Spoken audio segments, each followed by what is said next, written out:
Hi Bloomers, welcome to another transmission. Today we're going to be talking about what the heck is going on in the air. You might be feeling a little bit out of whack. That's okay, that's all normal. That's what we're going to discuss today.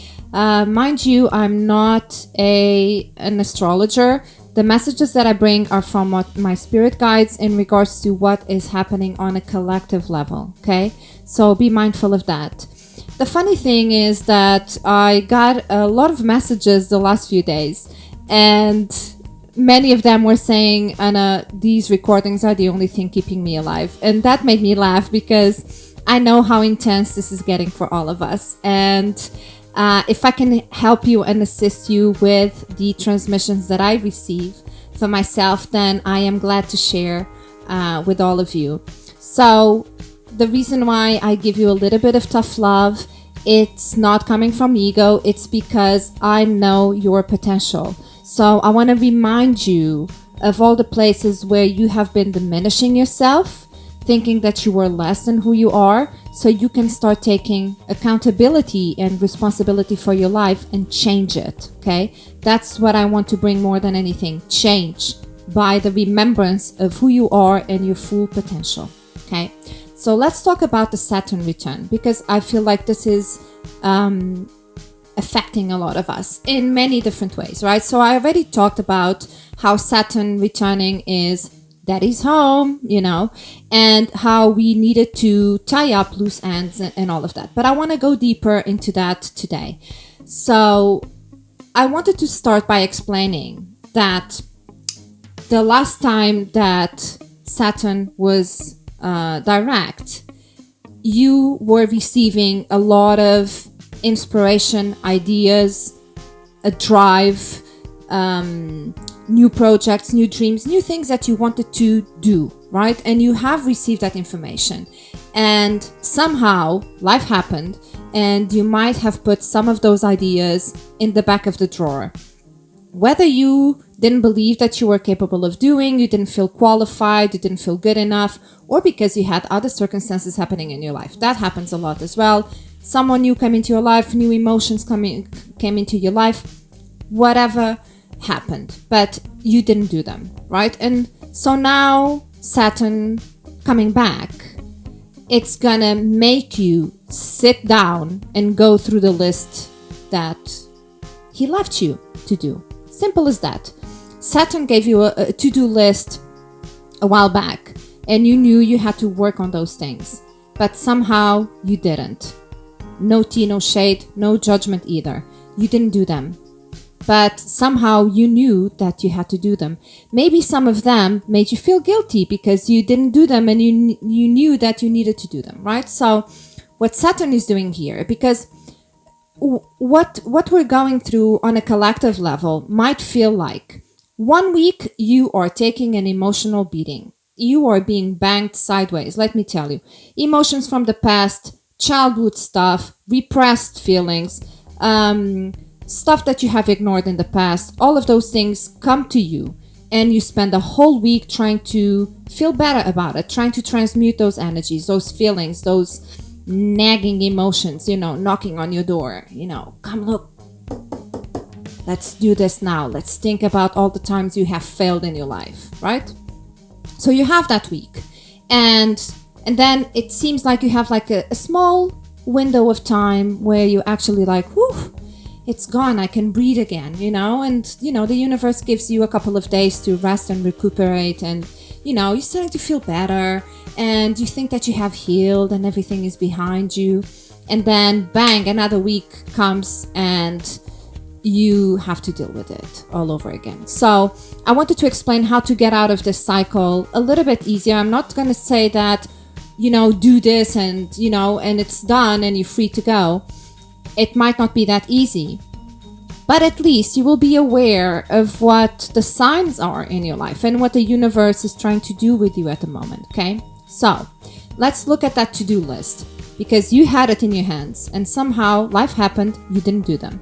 What Saturn is asking of you now is, let's look at the to-do list together. What were the things that you did already? And some of them you did them, right? Or you did half of it, or you at least started doing them. They need to be finished, right? For me, was my my studies. I needed to finish my courses because, you know, I needed the diploma, and I procrastinated a lot, and, you know, got banked sideways as well, and I had to finish it. And, you know, it feels good now to actually receive my diplomas in a couple of days. So, but I you know, I go through the same process as you guys. You know, it's just that maybe I'm more aware of the specific thing that I need to do, but the beating is the same. Okay, so to-do list: what have you done? What have you started? And the things that you didn't do, Saturn is going to ask you, why didn't you do them? Why did you not do this? And you're going to have to go to the root of why you didn't do it. You're going to say, oh, because, you know, this person came into my life, and, you know, and all of this happened, and you know, I started to feel so lost and so engaged in the whole thing, and, you know, I got distracted and I didn't do it. Saturn is going to make you sit down and look at the emotions attached to that connection, to that relationship, whatever that is. Could even be a situation of a job, or home situation, family situation, whatever it is. But Saturn is going to say, okay, then let's sit down and get that out of the way so you can finally move on to the to-do list and start doing the things that you need to do. Chop, chop, it's time to go, right? So you're going to be pulled back towards a lot of things from your past so you can clear them. And you're going to be faced with a decision of, do I still want this? Or am I ready to let it go? You know, how much do I want it? Do I even want it? Maybe I changed my mind. Maybe I was obsessed about something back then, and now it doesn't make sense anymore, you know, kind of like the fashion in the 90s, you know. We thought that we were all cool back then, and look at the pictures now, you know, it's cringeworthy. But there's a lot of things that you're going to have to look at and really go like, do I still want this? Do I even want this? Why do I want it? Do I want it for the right reasons? Did I want it because I was needy? Did I want this because I was lonely? Did I create an illusion that this was for me and now it doesn't make sense anymore, right? So you need to address all of those things and see the things that don't make sense to you anymore. You need to process all of those emotions, let them go down the river, and then tackle the things that you really need to do, okay? So I'm gonna touch on two of those issues that are the most dominant now in the collective. So this can be your energy, it might not be, you know, take it as it is, see it as it fits. Don't hate, celebrate. Okay, so one of the aspects that was really, really dominant was healing regret. And this regret was attached to the reciprocity, or better said, the lack of reciprocity in your interactions. Can be relationships, can also be your income, your salary. You don't feel like you are being compensated for the work that you do or the work that you did back then, right? So it has to do with regrets attached to the give and take in relationships or situations in your life. Now, this regret can manifest in many ways. It can be regret that you didn't do enough. It can be regret that you stayed too long in the same place and that you gave too much to someone who didn't deserve. It can manifest in different ways, but there is an element of regret that needs to be healed because it is connected with situations that you are not able to let go. It can even be regret for missed opportunities. Perhaps something was offered to you and you didn't take it back then. And now you are regretting it. You're thinking, I should have taken it. That was the right moment for me to do it. And now I let that moment pass me by and it will never come to me again, right? Which is inaccurate because the universe is limitless. It will bring you the same thing over and over and over and over again until you're ready to say yes, okay? So no worries in that department. But you do need to heal that regret. And we do that by knowing that we cannot change the past. Quite simply, you cannot literally go back and change anything that has already happened. You can only change your emotions towards that and let them go. Knowing that I made the decision that I made back then with the awareness that I had, with the information that I had, with the emotional state that I had back then. It's very easy now to look back on our past and, judge our decisions. In hindsight, everything makes sense. But back then, while you were going through the thick of it, you had to make options. And you had to define your priorities. And perhaps some of those things were not a priority to you, and the other ones, you felt the intensity of them and you felt guided to go with them. It's perfectly fine. There's no right or wrong. Okay? There's only readjustment and a correction of your life path. And this is constantly happening every second of every day. You always have the ability in any second of every day to stop and say, today is, or right now is when I change this cycle. Today is when I start moving towards another direction. Okay, so redemption is happening every second of every day. Grab it, take hold of it, and change what needs to be changed. Okay, if you feel that this is for you, this has to do also with a sense of injustice, which might be keeping you in a victim mentality, right? Victim mentality is a scarcity mentality. It's a poverty mentality. I don't get enough. I don't receive enough. I'm not loved enough. I'm not. And so that then traces back to the issue of abandonment and self-worth, right? Not feeling good enough. Worthiness, not feeling good enough, right? So we may think like regret is only the regret on the surface, yes, but if you need to start navigating all of those emotions down to the root of the issue, you will find that that's affecting your worthiness. And if that's not balanced at the moment, it's going to affect everything else that is happening around you, because you always feel like you don't receive enough, because you don't feel worthy of receiving it. Okay, so regret was one of them, very, very dominant. Second one was blame. And I want to call it the blame game, because this is a song that you've been playing in your mind over and over and over and over again. No one else told you to think those things. No one else told you to do those things. You have convinced yourself that you needed to do something, or that you didn't need to do something. Take accountability for that. Again, I made the decisions I made back then with the awareness that I had, with the emotional state that I had, with the knowledge that I had, with the information that I had about the subject. I cannot go back and change it. I'm looking at it in hindsight, and it's not fair. I'm going to find injustices back then. I'm going to find that I didn't act right, or other people didn't act right towards me, right? So again, this blame can be that you are blaming yourself for doing or not doing enough, or you're blaming someone else for not doing enough, or giving you enough in return compared to what you give, right? So this is a music that it's playing in your head over and over again. So you can pay attention to what is in your conscious mind popping up constantly, right? I will be talking more about this whole concept of the conscious and the unconscious on separate videos, because I will be sharing actually the study cases of my hypnotherapy sessions with all of you, because I'm hoping that by explaining the root of the wounds of the people that I work with could help you get there as well.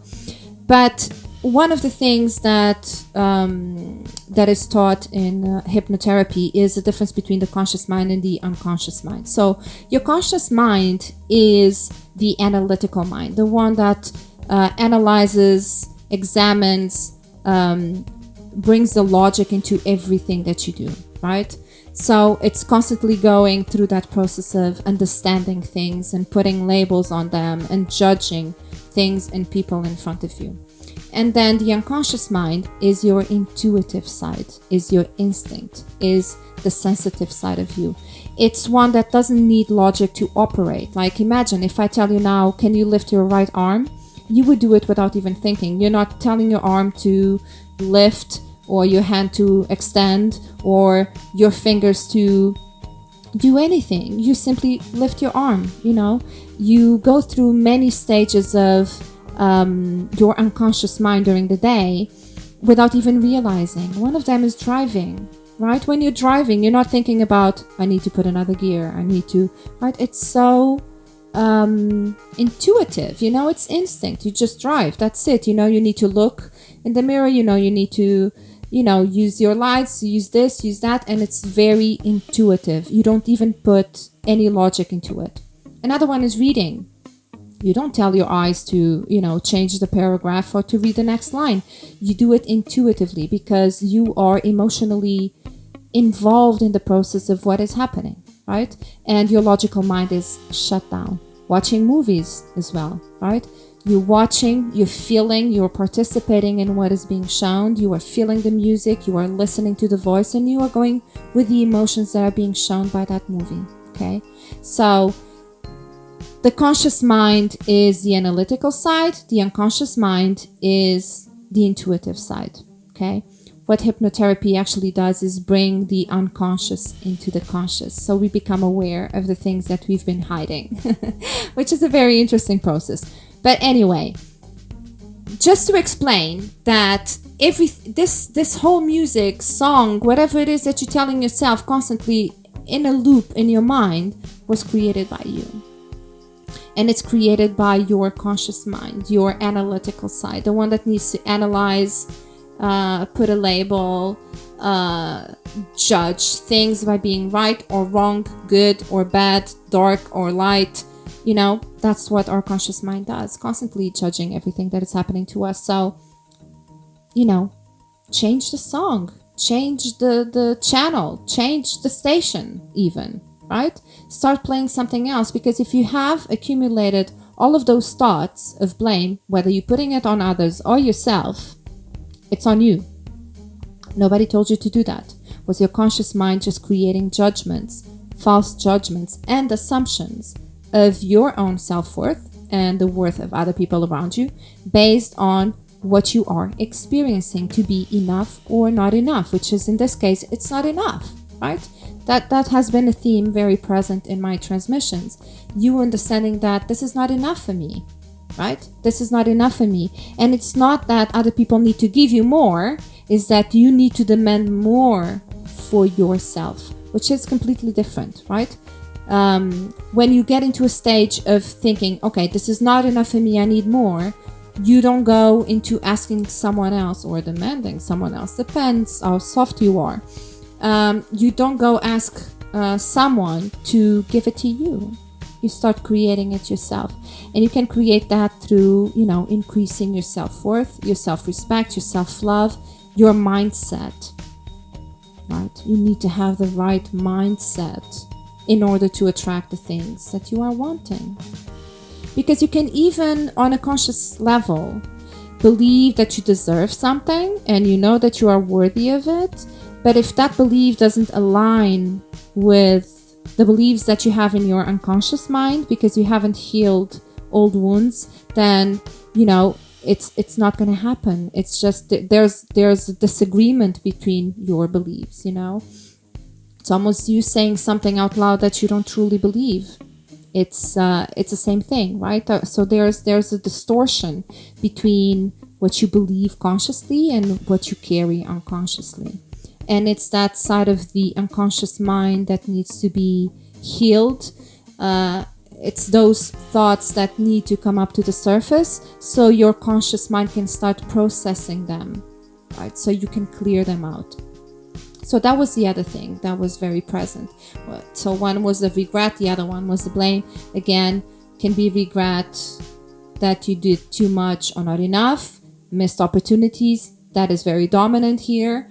And the other one is blame, whether you're blaming yourself or blaming others. Both of these things, what they say is, I'm giving my power away to a situation or to a person or to a relationship because I don't want to face my own accountability for the things that I've done or the things that I've said, right? And you don't need to judge yourself in the process of it. You only need to take accountability for it so you can change it, you know? So all of this to tell you that, yes, Saturn is going to take you through the to-do list. It's going to ask you, what have you done? What haven't you done? Why haven't you done? and let's go back and fix it now. We cannot wait anymore, right? We need to go back and fix it from the root. Fix it the moment you have created that belief that then altered your whole pattern going forward, right? So this whole process is a rebirth of peace in your life. It is also a coming back to the rhythm, to the flow of your essence. And that can only happen when you feel light. And you cannot feel light when you're carrying stones in your pockets. One of them being regret, the other one blame, right? So understand that it's all in your mind. It's all in your mind means that you have created it by your own initiative, but it also means that you have the ability to change it by yourself without having to depend on someone else to come into your life and change it for you, right? So whatever the internal dialogue is that you're having with yourself, it could be that you're saying, well, if I don't have this person in my life yet, it's because I haven't done enough. I'm still not doing enough because otherwise they would be here, right? So it could be that you took the pressure of that union happening through your own healing or through your own actions, and you're carrying the weight of that. Could even be that the same situation applies for your work life, right? But how are you actually putting all the pressure on top of you or all the pressure on top of someone else? Okay, and how you can allow these emotional weeks to help you clear all of that junk without suppressing, without repressing anything else. Dead on, face it. Face it. Because the only way for you to bring light into those places that have been in the shadow is by facing it out in the open. You know, address them once and for all, so you can be free. That's the purpose of all of this. It's you finding your freedom and your inner peace again. It's you understanding that you are a being of love. So to be a being of love, you need to release all the negative energy because that is pulling you down, and it's all in your mind. It's all in your mind, and that's okay. You know, we spend a lot of time in our conscious mind without being aware of all the moments where we're actually under hypnosis, under trance in our unconscious mind while we do a bunch of things that come so naturally to us. Okay, so I'm gonna leave it at that. But I just thought that, you know, since people are saying that these recordings are the only thing keeping them alive, I might save a few today. Okay, I'm sending you so much love and so many blessings, and I'm really praying that you stay safe and protected within the power of your own heart. Big love to all of you.